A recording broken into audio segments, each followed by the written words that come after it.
মোবাইলকে alarm হিসেবে ব্যবহার করার দরকার নাই, রাত্রে মাথার পাশে রাখতে হয়। সারা রাত রেডিয়েশন আপনার মাথার ব্রেইন টেম্পার নষ্ট করে ফেলে।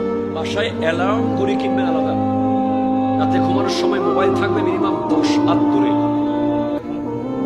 মিনিমাম 10 হাত। কারণ ইন্টারনেটের যে রেডিয়েশন এটা চলাফেরা করে, যদি মাথার পাশে অনেকে তো বালিশের তলে মোবাইল রাখে, অনেকে মোবাইলের হেডফোন লাগায় এবং হাই হাই হাই হাই না।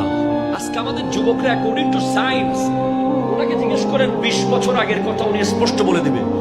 ইনি 30 বছর আগের কথা এখন একেবারে ফ্রেশ বলতে পারবে, কিন্তু এই প্রজন্মের যুবকরা 3 দিন আগের কথা বলতে পারবে না। কারণ স্মার্টফোন আমাদের ফ্রন্টাল পার্ট, যেটা মস্তিষ্কে, এটাকে প্রতিনিয়ত ক্ষয় করে ফেলছে।